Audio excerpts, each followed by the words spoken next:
You hear the click before you understand what it means. The metal cinches shut, a tiny, terrible sound that splits a room in two, and suddenly everyone knows something sacred was taken away. That click happened to 17-year-old Maya Carter, right there in first cabin earbuds and SAT book on her lap, looking like any other kid trying not to think about tomorrow's interview. And it changed everything because somebody decided she didn't belong where she was sitting. Act 1. The quiet seat and the loud assumption. It was supposed to be a Tuesday like any other, a short flight out of Portwell International on Meridian Air, a last-minute solo trip to meet a college interviewer. Maya had on an oversized sweatshirt from the prep program. She attended, sneakers with scuffed toes, a canvas tote with a well-thumbed SAT guide poking out. Ordinary, unshowy, unthreatening. She'd paid for the seat.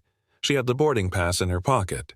But ordinary didn't matter to everyone in that cabin. Margaret Langley stood up like she owned the cabin in a cream suit that looked like it had its own zip code, clutching a handbag that screamed wealth, and with one look she decided Maya was an error.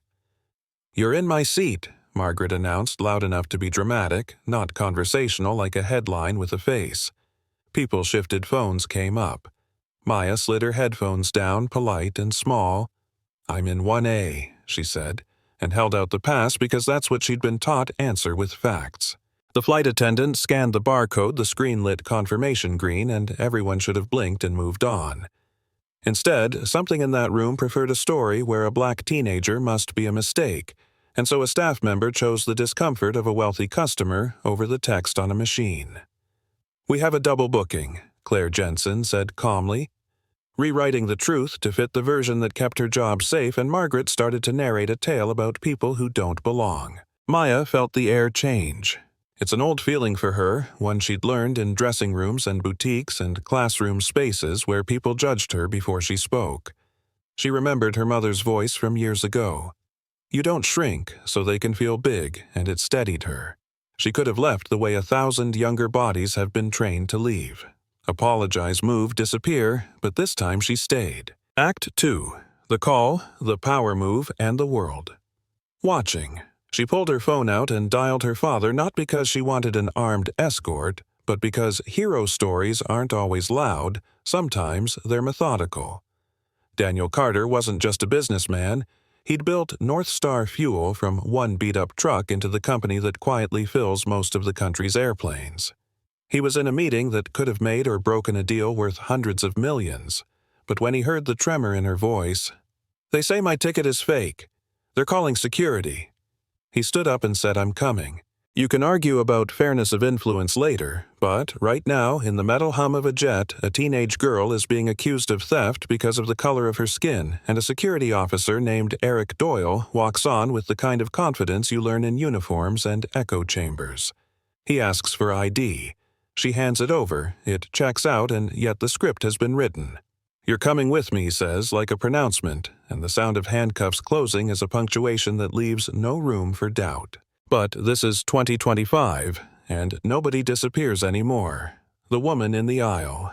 Ava Kim is live streaming her follower count, spiking viewers, flooding comments with, "This is wrong," and "We see you." Within minutes, the cabin is a theater of phones, and the footage moves faster than the wing's shadow across the tarmac. The embarrassment is visible, precise. Maya's sweatshirt gathers in the officer's grip. She looks him in the eye and says something like a prophecy. "My dad won't like this." That line lands like a pebble in the water, and the ripples reach farther than anyone in that cabin can imagine. Daniel is 5 miles away, but his reach runs down pipelines and into contracts. He makes a call, and what he has in his hand is a clause that no one thought he would ever use. Protocol 7, the emergency lever in a supplier contract that suspends fuel deliveries for safety or security reasons. He flips it. Its bureaucratic clean and devastating notify operations mark all Meridian Air flights grounded pending fuel inspection. Act 3. Consequences reckoning and an open wound. The captain hears the transmission first. "You are not cleared for pushback." Confusion becomes a roar in the terminal as flight's stall monitors refresh with cancellations and 1,000 plans fold like paper.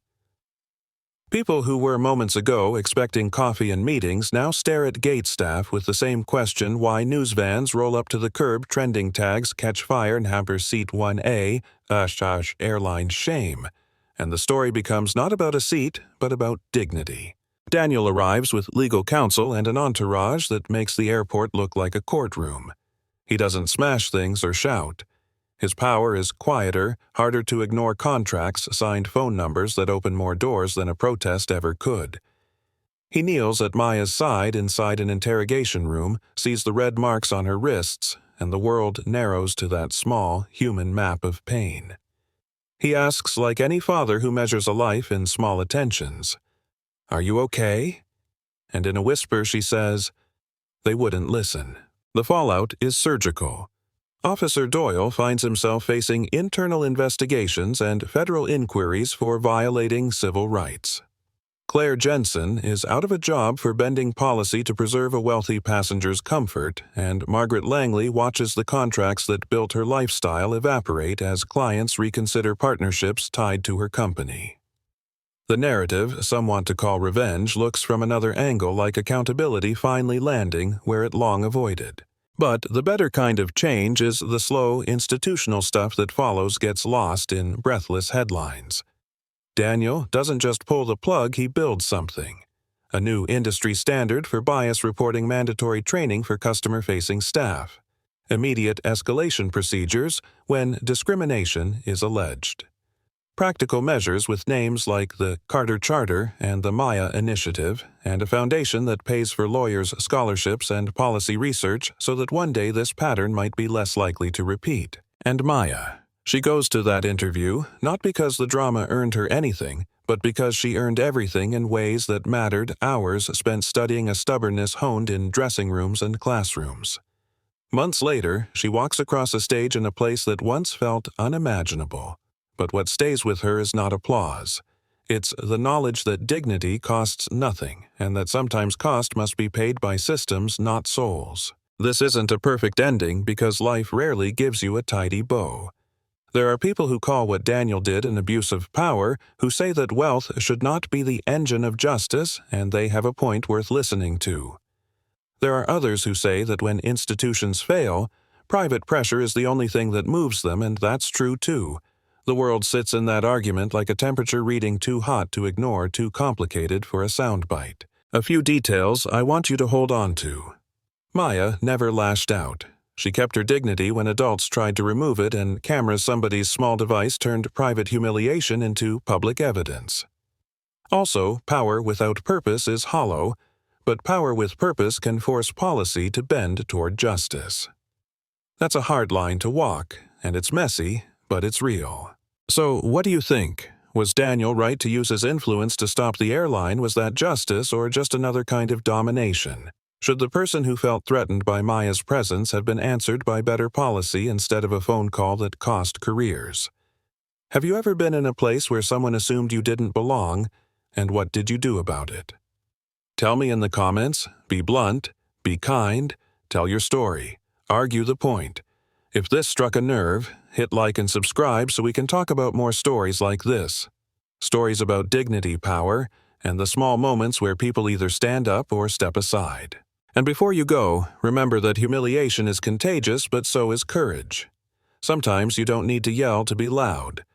Sometimes you just need to sit still and let the world realize you belong. Share this with someone who needs to hear that and leave your take below. Was this justice or revenge? And what would you have done if you were Maya?